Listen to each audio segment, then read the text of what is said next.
Crossroads Kids, and how are you today?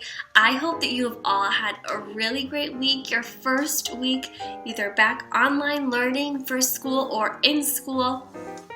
I hope that you guys had a great week and you practiced using your responsibility. Remember, we started learning about responsibility last week, and responsibility is showing you can be trusted with what is expected of you. So there's a lot of things that we talked about that are expected of us. Doing our chores, making sure that our bedrooms are cleaned, putting our clothes away, little things that we are supposed to do all the time. Those are expected of us. And having good responsibility is making sure that we do those things when we're supposed to be doing them. So our bottom line for today, our key point, the thing that we want you to remember is to share what you have. And we are going to learn about a parable, which is a story that Jesus told in the Bible about two brothers, and one had to learn to share what they had.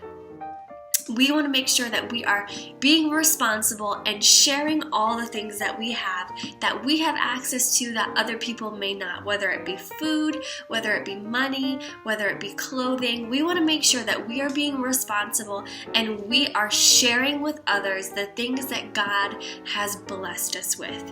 Well, it is time for us to jump into a time of worship. We're going to get into our time of worship, then get into our story, and I will be back for our memory verse. I'll see you in just a little bit, Crossroads Kids.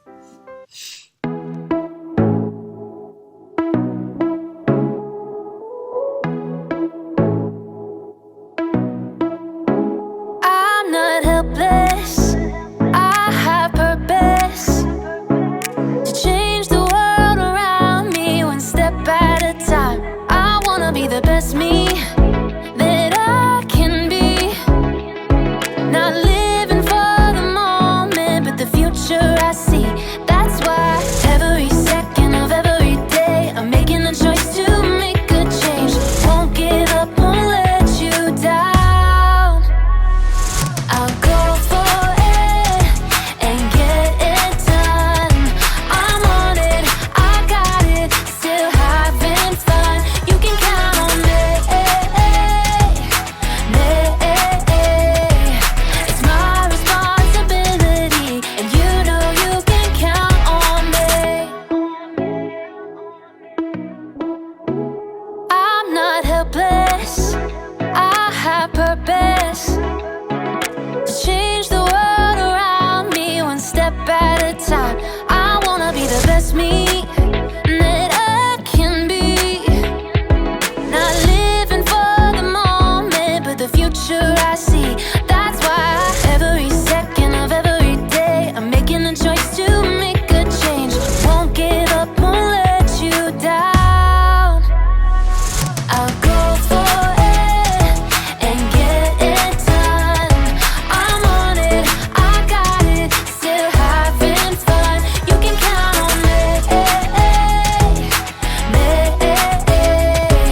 It's my responsibility, and you know you can count on. I'll go for it and get it done. I'm on it, I got it, still having fun. You can count on me. It's my responsibility, and you know you can count on. It's my responsibility, and you know you can count on me.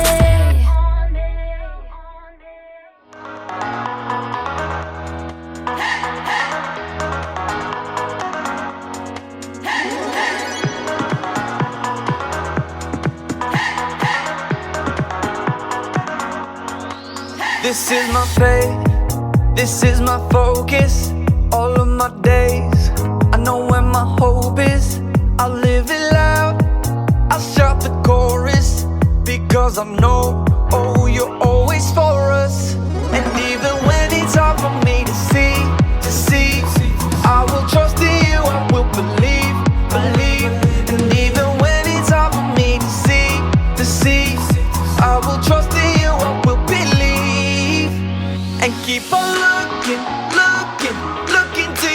For where I'm going, knowing you go there too. I'll keep on looking, looking, looking to you. I'll fix my eyes on you. You are my only focus. You are my only focus. You are my only focus. I fix my eyes on you, on you, on you. This is my faith, this is my focus. All of my days, I know where my hope is. I'll live it loud. I shout the chorus because I know, oh, you're always for us. And even when it's hard for me to see, I will trust in you, I will believe. And even when it's hard for me to see, I will trust in you, I will believe. And keep on looking, looking, looking to you. For where I'm going, knowing you go there too. I'll keep on looking, looking, looking to you. I'll fix my eyes on you. You are my only focus. You are my only focus. You are my only focus. I fix my eyes on you, oh yeah, oh yeah. Woo! You ready? Come on, let's go. Hands in the air, hands in the air. I know you're there, I know you're there. Anywhere, oh. Anywhere. I fix my eyes on you, you. Hands in the air, hands in the air. I know you're there, I know you're there. Anywhere, I fix my eyes on you, and keep on looking, looking, looking to you. For where I'm going, knowing you go there too. I'll keep on looking, looking, looking to you. I'll fix my eyes on you. You are my only, you are my only focus. You are my only focus. I fix my eyes on you, on you.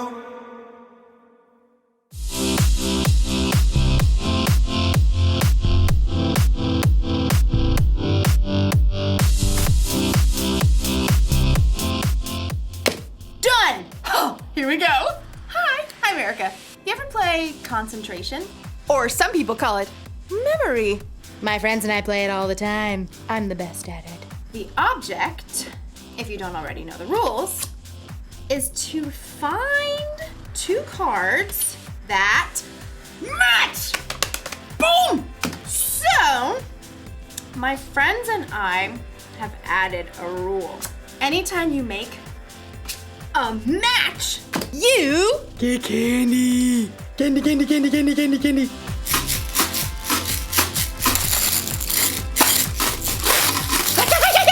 What can I do? It's a rule, and rules are part of life. Yes! You've got to talk about rules when you're talking about responsibility. Responsibility is showing you can be trusted with what is expected of you. Of course, the rules don't say I have to eat candy every time I get a match. So, usually, I save it for later. This is what I've won so far. I mean, what can I say? I know how to pick 'em. My friends are like, you're too good at this game. Give us some candy. And I'm like, get your own. I might have a problem. No. Today's story is one that Jesus told about a man who had a little problem with sharing. Who knows what that's like? I'll see you in a bit. Mine. The Bible. It's 66 books of history, stories, letters, and poetry that fit together to form God's one big story. The epic adventure of how He created us and loves us so much that He made a way to rescue us. As we travel through the Bible, from Genesis to Revelation, we discover people who met God and found their lives changed forever. Now, for an amazing story, inspired by the book of Luke, chapter 12, verses 13 through 21. Everywhere Jesus went, large crowds followed him. Some really wanted to learn and change. Some were just curious. Others, like the religious leaders, listened to Jesus' words so they could trap him with tricky questions. But there were some people who just wanted Jesus to back them up, to tell them that their way was the right way. One of these was a man, we'll call him Ezra. Teacher! Hey! Teacher! Ezra's demand was loud enough that everyone stopped talking to look at him. Are you gonna let me through or what? Ezra shoved through the crowd, dragging another man behind him, his brother. Teacher, you've got to tell my brother here that he has to divide the family property with me. Ezra's brother looked like he wanted to sink straight into the ground. Jesus turned to Ezra. Friend, who made me judge or umpire between you? People listen to you. I thought you could, just settle this. Tell my brother I'm right. Watch out. Be on your guard against wanting to have more and more things. Life is not made up of how much a person has. That is not what I asked. Jesus didn't argue with the man. Instead, he told a story, a parable. If he had told this story today, it might sound just a little something like this. There once was a rich man whose field grew a fantastic crop of grain. Perhaps it was corn. His manager brought him the good news. Sir, we're set to bring in a bumper harvest of cobs and kernels. Yes! Go me! Oh, well, your employees did an excellent job of preparing the fields. Go me! And there was a lot of sunshine. Go me! And just the right amount of rain. Go me! Yes, go you. Harvest the crop at once! Well, we're working on that. There's just a little problem. Problem? Who messed up? Fire them at once! Oh, no. It's a good problem. You don't have enough barn space to store all your grain. Huh. I'm just too successful. Go me. Well, I was thinking you could share some of the grain. Share it? Well, yes. Some extra bushels for your employees, maybe give some of it away, popcorn for all the kids in town, hold a cornbread festival for everyone. But it's all mine. Oh, yes. Yes, it is. I know. I'll tear down my barns and build bigger ones. Then I can store up all the extra grain for myself. Oh. See to it. I want those new barns up by the time the corn harvest is in. Yes, sir. The old barns were torn down and brand new, bigger barns were built. Perfection. Is the corn harvest complete? Yes, sir.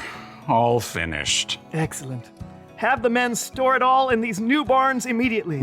But they're so tired. I said immediately. Yes, sir.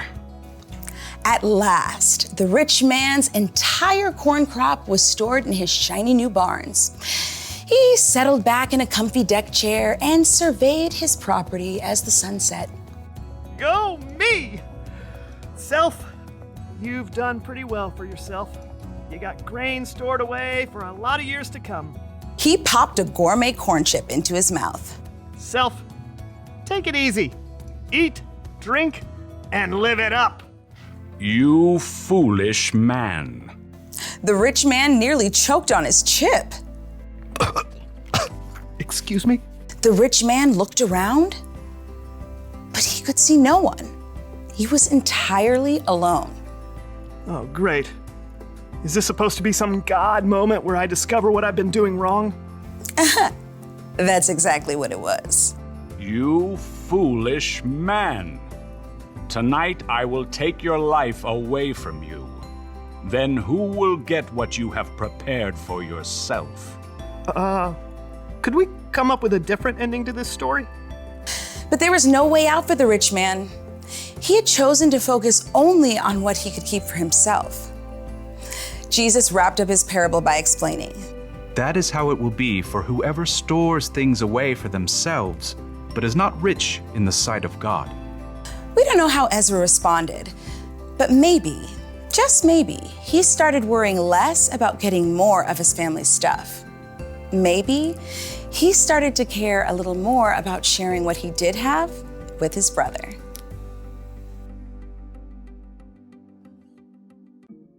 Jesus told the story of a rich man. He had more than enough food for himself to eat, and he kept it all. Every last grain. Don't misunderstand me. There's nothing wrong with saving. It's good to save your allowance money for that new toy you want. It's good to save candy for later instead of eating it all at once. But saving wasn't the problem with the rich man. No. His problem was his heart. He loved himself and his stuff more than he loved other people. And that's not good, because people are always more important than stuff. You see, I can't say that I'm a follower of Jesus if I'm going to be selfish with the things I have. Those things don't match. It's our responsibility to share with others, and we all have something we can share. Maybe you have time to share, or money, or candy. You're going to have all kinds of chances in your life to share with someone who has less than you. Don't miss your chance. Here's a rule for life to remember today. Share what you have. I've got candy to share next time I see my friends. I've got clothes I don't wear anymore that I could donate. And I've got time if anyone wants to play concentration with me later. Although I warn you, I'm pretty much the best at it. See you next time. I'll save you some candy. All right, friends, welcome back. I hope that you enjoyed our story of the parable of the two brothers that Jesus told, the one that had a lot of food and he wasn't willing to share and he had to learn how to share. Well, it is time for us to get into our memory verse. And just like I said last week, this memory verse is a little bit long, but it's easy, so it shouldn't be too hard for us to remember and to send in our memory verses to help us get some rewards, okay? So, our memory verse is from Luke 16:10, and it says, "Suppose you can be trusted with something very little.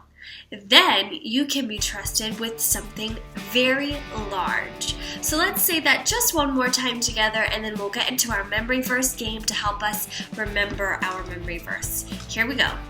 Suppose you can be trusted with something very little. Then you can be trusted with something very large. Luke 16:10.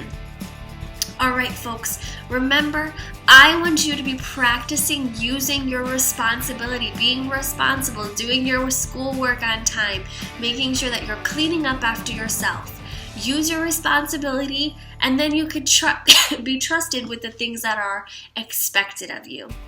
I hope that you have a great week, another awesome week of learning and being students, because that is your job, and I will see you in the next one. Have a great week, Crossroads Kids.